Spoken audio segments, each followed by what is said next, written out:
It is 1 minute after the top of the hour, and that means that it's time to be respectful of the time of the folks who are here with us today. So again, today's presentation is 90 days to zero AR, and I hope that you are just as excited about this as I am. So a little bit about me. My name is Joyce Bradford. I work for ProfitSolve. I'm an account executive. I tend to work with enterprise level accounts as well as our partner channel. I'm an attorney. I'm licensed in North Carolina. I've worked in legal tech or legal tech sales since 2001. So it's been a hot minute. I've been around the block a few times on legal tech. I saw the advent of a lot of the things that are just sort of commonplace today. But it's definitely been a fun ride. It's been a fun journey, and I'm really glad to be at ProfitSolve. Because of my time in the industry and the number of podcasts that I do, I think it's safe to brand myself officially as a legal tech nerd. And I just have to say, I am the world's luckiest mom. Here we go. I'm claiming the title. This is my mother and my 2 children. I think it's important to share things about yourself on these things. And if you've ever seen a cuter trio, please send me pictures. But that's my just exuberant little girl, my wonderful mother, and my child who looks, my youngest, who looks like he's ready to start his own small business and always files his taxes on time. So thank you so much. Adorable family. All right, so let's just jump into the things that matter the most today, and that is our agenda. So let's talk about what we're going to cover. First and foremost, we're going to talk about best practices to collect all balances. Yes, we want to make sure that we collect the things that are overdue. That's our accounts receivable. But we also want to make sure that things that go into accounts receivable, whether they are past due invoices from our clients or things that just went into AR, we want to make sure we're collecting those too. The whole goal is to get to zero AR. It's not just things that are overdue right now. All of the money that you have billed to your clients, I want to come back to you, right? We're going to talk about what you need to start doing today, day 1, hour 1, minute 1, what we need to do.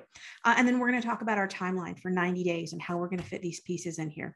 All right, so let's go ahead and just get started. So best practices. How are we going to build up to our best practices to make sure that we truly are at zero AR at the end of 90 days? Number 1, we are going to use real data from our actual law firms. That means it's not guesswork.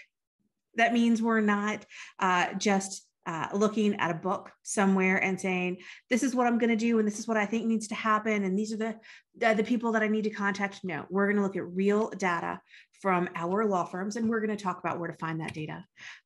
We're going to talk about flexible payment plans. We're going to talk about what a payment plan is, what it should be, and how we can get those implemented. We're going to talk about using a billing workflow and being consistent in our billing. We're going to talk about payment reminders to help people remember, hey, I need to get paid here.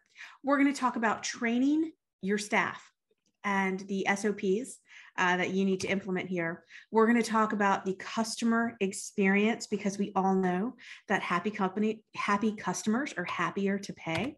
And then we're going to talk about having the right tools. And we're going to talk about some of the tools and one of the core, most important tools that are available to you specifically in TimeSolve. All right, so let's hop right into it. Talking about real data, okay? I want you to use the reports in TimeSolve. I don't want you to guess about things. I don't want you to go to the library and pick up another book. I want you to open your TimeSolve account if you have one. If you don't have one, let's get a TimeSolve account. And I want you to use the reports that are in there. These are the reports that I think matter, and let's talk about each one of them. Accounts receivable. This is a complete listing of all of the money that is due to you. This is going to be made up primarily of invoices that you have sent to your clients, fees that you have earned, costs that you're trying to recoup. It might be other things too. Maybe you've made a loan to someone else, whatever it happens to be. But accounts receivable is all of the money that should be paid back to you in your firm. I want you to look at your aging accounts receivable, right? So it's one thing to implement a collections process, right? But you have to do this the right way. You can't start going after people really, really hard 5 days after they've received an invoice from you. That creates a very negative view of you as an attorney, as a professional services provider. Give people time to pay, give them grace. But once you start getting to 20, 25, 30, 35 days past due, it is time to start looking at the collections process and how we're going to make that happen. One of the things that I do want you to be mindful of here is things aren't past due at 30 days after they've received the invoice. They're past due whenever you say they're past due. Okay.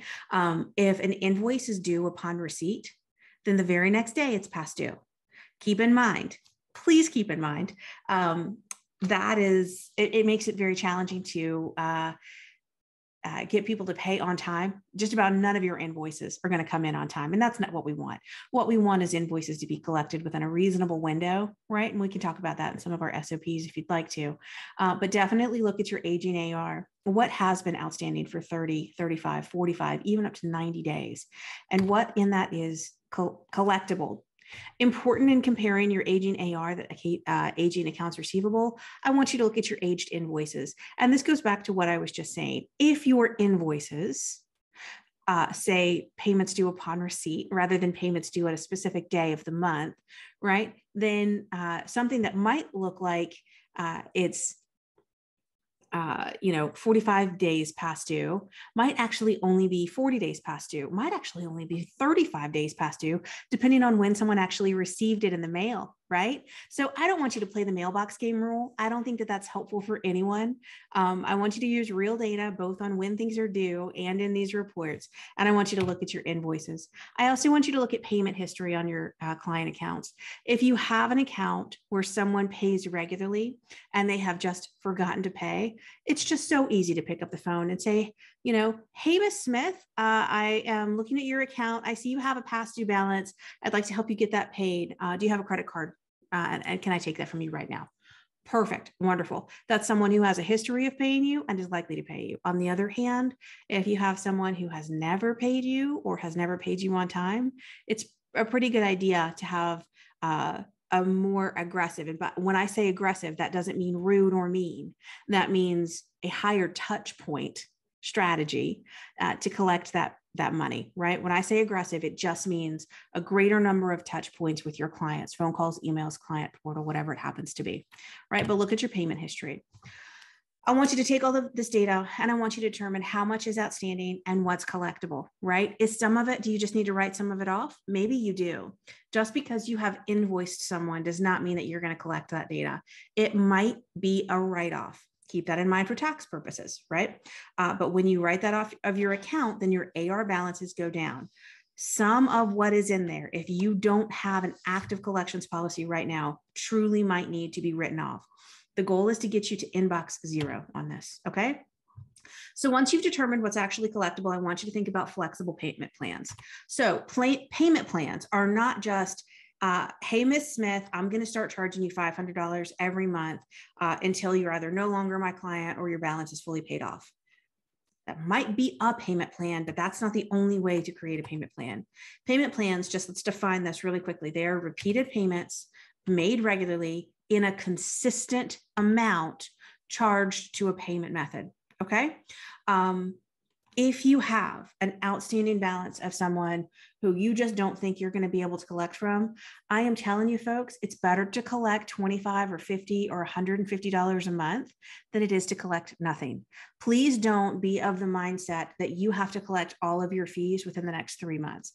I'd love for you to be able to do that. I'd love it if that was your reality, but it just might not be. So be realistic. Look at the data. Look at your payment history on that matter. Look at how long it's been outstanding. Use real information to determine if you can collect all the money up front, if you can collect all the money this month within this quarter, or if it needs to be a longer term plan. Keep in mind that a payment plan can include finance charges. So if someone's only paying you a small amount, you might want to apply a finance charge to that. That's actually something that you can do in TimeSolve. And that allows you to take on some of the risk of that payment. Now, with a payment plan, it is important that you have it in writing. This is how much I'm going to charge you until your invoice is completely 0. This is the finance charge that I am applying to your account. This is your total amount that's due right now. right? So you need to make this easy, but because you are now a money lender, essentially, for your client, it is absolutely acceptable to have a financing plan in place, and you charge them finance charges. If you are in any way concerned about that, please refer to your state bar. Always refer to your state bar to make sure that it's fine. And we are not talking about applying finance charges up front. We're talking about applying finance charges to overdue balances. Make that clear when you go to your state bar if you have any questions about it. But again, it's about making it easy, very, very easy as possible for clients to pay you. And we're making sure that it is affordable for your clients. If you have a payment plan that they are never going to be able to meet, you're not going to get paid. You're just going to continuously get an insufficient funds message and you're going to get a fee anytime you try to charge a client. So make sure it's affordable. All right, so let's talk about a billing workflow, right? You need to make sure that you are billing consistently. So when a client retains you for whatever it is you're doing for that client, they need to know exactly how you are going to bill, when you are going to bill, what they are going to be billed for. You need consistency. So I know a lot of law firms, especially smaller law firms who have issues with AR, like to bill as soon as a matter is completed. I would advise against that. Instead, I would say, bill every day, bill at the same time every month, whatever day that happens to be. If it's the second Friday, fantastic. If it's the first Monday, fantastic. But bill at the same time every month. If you can narrow it down even further than that and say, I am going to bill on the 3rd and my invoices are going to be due on the 15th, amazing. Let your clients know that this is the day that invoices will be paid, and we'll provide you a notice if anything changes, but this is when you can expect an invoice from this firm, right? To bill consistently, bill regularly, right? This is what we're talking about. And bill the same way each month. Don't create new processes. Don't think that you need to recreate the wheel every month. One of the best things about TimeSolve is how easy it is to bill. And what I want you to do is I want you to always bill to batch bill, right? We'll talk about this a little bit more, but I want to hit on it really quickly right now. When you are billing at the same time every month, when you are going through the exact same workflow every single time each month, when you are managing this process in a very consistent standard operating process, right? You know what to expect. Your clients know what to expect. If you have staff, they know what to expect. But doing it in bulk or in batches allows you to get everything done and have so much more consistency than you could ever have if you were doing these things in an ad hoc manner. So even if you have a lot of AR that's due right now, I don't want you to think that you have to collect everything, that you need to be doing collections every day. That's going to pull you away from your billable work now. That's going to pull you away from your current clients that need your attention and assistance now. I want you to dedicate a day each month to your billing. All right, now, if you have overdue, and I assume you do because you're on this webinar, let's talk about payment reminders. You need to send a notice that an invoice is upcoming. Now, you might think, what are you talking about notices? And they have a bill, but it's not charged to them yet. Why do they need to know that a bill is upcoming? They need to be prepared to pay you. If you want clients to successfully pay you, they need to know that an invoice is coming in hot. So especially if you have a regularly scheduled billing day, you can send a notice 2 weeks before. Invoices will be sent out in 2 weeks. Please be on the lookout for them. If you have any questions, let us know. I am telling you, that here's something that's coming will make it so much more likely that your clients are going to notice your invoices that come to them. And I will just note here really quickly, I'm a big believer in digital first. Everyone has email. Everyone has email. Email is the easiest way to get something out. It is the easiest way to track something. Otherwise, you're having to pay for certified mail. I do not want you to have to do that. You might have to do that when you're getting into the second and third reminders. And I certainly wouldn't mind anyone doing that, but email consistently is the best way to send out your first notice and your invoice. When you send out that notice, 2 weeks from now, invoices are going to come due. Please let us know if you have any questions. Here's a copy of the invoice if you already have it, or the invoice will be available in 2 weeks, whatever it happens to be. And then on the invoice date, either 10 days after your invoice has been published to your clients, or at the agreed upon date, I want you to build a card on file. And you might say to me, well, Joyce, if I had a card on file, I wouldn't have any outstanding AR. Well, that's a great point, friend. I want you to get to there. That's truly where I want you to get. And we're going to get there in a little bit. But let's talk about if you have no card on file, which is probably where you are right now, which is probably a pretty significant reason as to why you're here in this webinar with me. If no card is on file, you need to send the invoice, and then you need to send a reminder at 15 to 20 days out. And that's, of course, 15 to 20 days after payment was due. And this is, friends, this is a real big reason why I am not a fan of invoice due upon receipt, because you don't know when they get it, right? And so is it, did they receive it on the 12th or did they receive it on the 15th? I have no idea.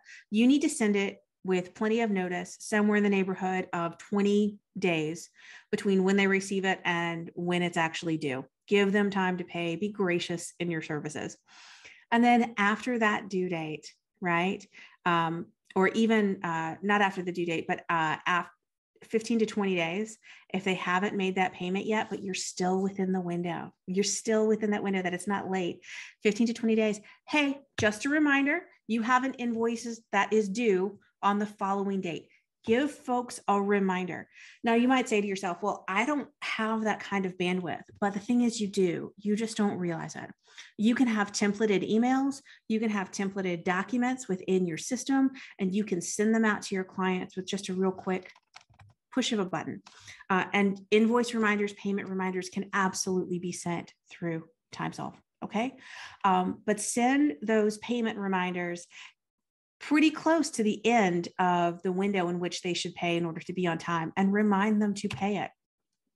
You need to send a second reminder if they still haven't paid 10 to 15 days after the due date. And then you need to send another one 50 to 65 days after, that, 30 days after the due date or so. Once you get past this initial window of here's the invoice, you've got some time to pay it, and hey, you're 15 days late, and hey, it's been an additional 25 days, you need to, or after the date was due, you need to pay this. After that point, folks, certified mail is not a bad choice, but just know that when you start sending certified mail to folks and all it is a notice to pay, they get, if they weren't going to pay you before, it's not necessary that, not necessarily true that they're going to pay you at that point in time. Right? So I want you to just remember, your goal here is not just to send these notices, but your goal is to have payment plans. So on all of your notices, on all of them, once you get past that certain point, you can say, we'd love to help you pay this invoice. We have payment plans that are available that are affordable for all clients.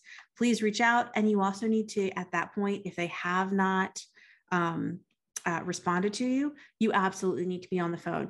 I know no one likes to be in the collections business. I totally understand that. That's why I would love to send you back up to bullet number 2 on this slide, which is build a card on file, but we will absolutely get there. So let's talk about training your staff. You need to have written SOPs, or standard operating procedures. You need to know how you bill, but before that, you need to know how you intake clients, and that should include getting a card on file. You certainly have some folks who will just take payment up front, and then, here's the money that we're going to put into trust and we're going to bill against that. Sure, I suppose that's possible. You can absolutely do that. A lot of firms do it. But you will eventually run out of trust funds if a client's not going to pay you. I never want you to be in a position where you've done some work for the client and then you have to stop working for them because they aren't paying. No one likes that. It feels like you've wasted your time and you haven't resolved something for your client, and your client feels like they've given you money but haven't gotten work product, but they can't necessarily pay you right now.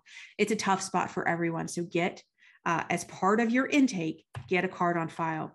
You need to review your SOPs with your staff if you have staff. If you don't have staff, I would encourage you to go to your local bar association and say, hey, fellow solo, small firm, mid-sized practitioners, I've developed some SOPs for billing. I'd love for someone to just look over these with me and make sure it makes sense. I'm happy to reciprocate and look over something for you, but source this out, group it. It's a great way to network. It's a great way to build your referrals. And it's a great way to find things that you might not have seen, right? So when you're looking at your intake documents, when you're looking at your fee agreements, when you're looking at your scope of representation letters, having someone just have second eyes on those can be extremely helpful, whether it's your staff or someone else that you trust in your community. If you do have staff, make sure you're shadowing them. Don't just give them a list of things they need to do and trust that it's going to be done. Watch them do it. Have them watch you. Let them hold you accountable, but definitely do the same for them. And if you do have staff, let them train each other, right? Again, you need to oversee this, but one of the best ways to learn something is to teach another person. So have your staff trained. So again, what needs to be in your SOPs, what you need to have there is getting that card on file in the intake process. Credit cards are the best way to do this. Yes, you can put a debit card on file. That's a riskier proposition. Get a credit card, an actual credit card if you can. People tend to have more credit than they have available in their bank account if they're in a tight financial spot, right? And I love this guy. I found this guy on Microsoft today when I was touching up these slides. This might be my favorite person I've ever put on a slide, but please remember the customer experience, right? Communication is key. So in your intake, you need to have written payment expectations, how payment's going to be applied to an account, the type of payment method that they need to have on file for you. You need to have an authorization that you can charge against their account, right? They need to know when you are going to bill. You need to have a responsive staff. So if someone calls in, and whether it's you, if you are your staff, if someone calls in and has a question, you need to be able to answer it. And if you can't answer it right then, that's fine. You say, Mrs. Smith, thank you so much for your email. I've received it. I'm not able to reply fully to you right now, but I will get back in touch with you as soon as I can. And then flag that email to come back to you at some point in the future. You don't always have to answer the question right then, but you do need to be able to, without too much delay, let people know that they have received, that their communication has been received, and that you have a plan to address it. And then, of course, you need reliable answers. So it's not just about an answer, it's about an answer that's truthful. So if you say to someone, our invoices, they call you up. Hey, when am I going to be invoiced? Can I change a card on file? How much am I going to have to be paid? Right? If you give them an answer, it needs to be a truthful answer. They need to be able to trust what you are saying. And if you need time to verify something, great, go verify it and then get back. But please remember that good experiences are not always defined by case outcomes. Clients are no more or less likely to pay you if they've won your case, right? How you determine if you're going to get paid is more dependent on whether or not you accept electronic payments and you have a credit card on file than just about anything else, right? So let's make sure that you have the right tools. And by the right tools, I specifically mean TimeSolve Pay. You need TimeSolve Pay. It's important. One, it allows you to take online payments. Someone has an invoice, they click a link in the invoice, they pay you the exact same way they pay all of their other bills, right? Most people either go online, they click a link to pay an invoice, or they have auto pay set up. I want you to have either of those options available to your clients because you want to meet them exactly where they are. And again, TimeSolve is going to allow you to tokenize that credit card number. It eliminates the burden of being compliant with credit card privacy laws because you aren't actually keeping the credit card number. You aren't doing that. Instead, the TimeSolve Pay service is. So you can tokenize, which is the tech word for this, tokenize that credit card. You can have it on file and you can bill against it on a regular basis. And as long as you are notifying your clients that you are billing against that method, you're going to be in really good shape. And then, of course, I want to make sure that we always talk about bulk billing here or batch billing, also available in TimeSolve Pay. If you have that credit card method on file, you can bill against it, and you can bill against all of the credit cards that you have on file when you're running your invoices for that period, either that week or that month or whatever it happens to be, right? So use TimeSolve, use TimeSolve Pay, use the billing tools that we have.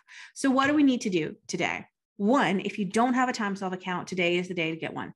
There is no excuse anymore. If you are concerned about outstanding accounts receivable, you need to start a TimeSolve account today.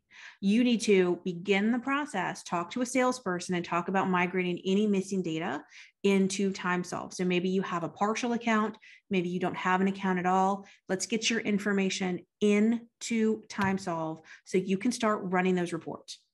You need to know what you have outstanding. You need to know who's been paying you. You need to know how much money you have on hand and how much money you should be able to expect, right? If you do have a TimeSolve account already, run the reports, do that today. And I also want you to look at drafting reminder notices. Think about those reminder notices we talked about. The first one is you're still within the window to be on time, but you need to go ahead and pay this because this bill is due on XX date. Right?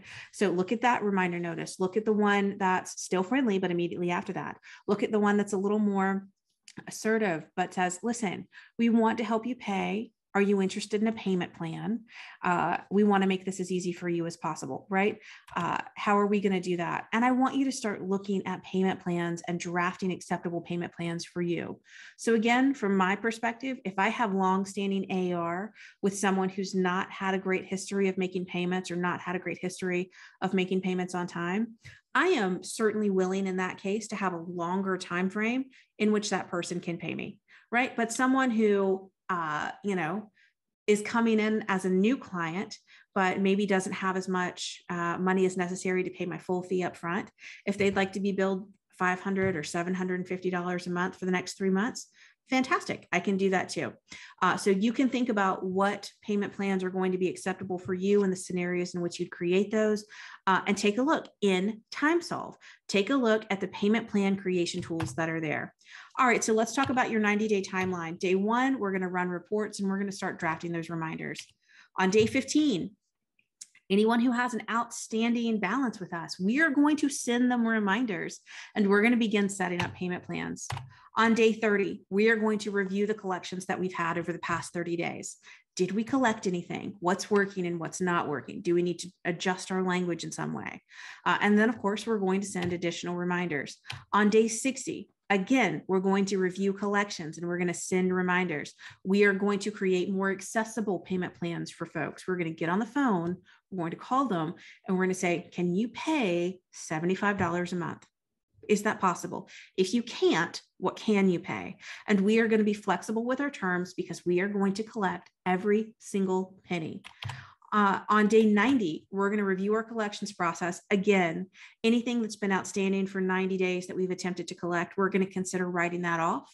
Maybe that's not necessary, especially if a payment plan is either in place or close to being in place. If a payment plan's in place, keep going. It stays there, right? But if you've had no connection in 90 days, consider it. Just start watching it. And then we're going to review the process to create more efficiency. So the goal here, the entire goal is to create a process from the very beginning, from the intake. We're going to get that payment method on file. We're going to run the reports and use the real data to say what's collectible, what's not collectible. We're going to look at what I can do in the system right now. We're going to look at who I can call today. We're going to look at the payment plans, right? What can I do? What can I set up for this client? In TimeSolve, if you have a TimeSolve account, go over to your billing tab and take a look at setting up payment plans. If you can't find it, reach out to the TimeSolve support team if you have an account. If you don't have an account, reach out to the TimeSolve team to set up a demonstration and tell them specifically you're interested in payment plans. If you get a billing method on file at the beginning, your AR for all of your new accounts is going to plummet. If you set up payment plans for your existing AR, that's going to plummet. But it does take work. It does take communicating with your clients on that front end and throughout the process to make sure that those payments continue to come in. But if you do this in 90 days, you truly can collect everything that's collectible from from today, uh, or you're going to write it off and say, I'm starting at zero and this is where I am. But you can do this. You can collect a tremendous amount of what's there right now. If you have any questions, please reach out to timesolve.com, schedule a demo, talk to the sales team. They are here to assist you in any way. Timesolve.com is absolutely your best resource. So thank you so much, everyone. I sincerely appreciate you, and best of luck collecting all of your outstanding accounts receivable.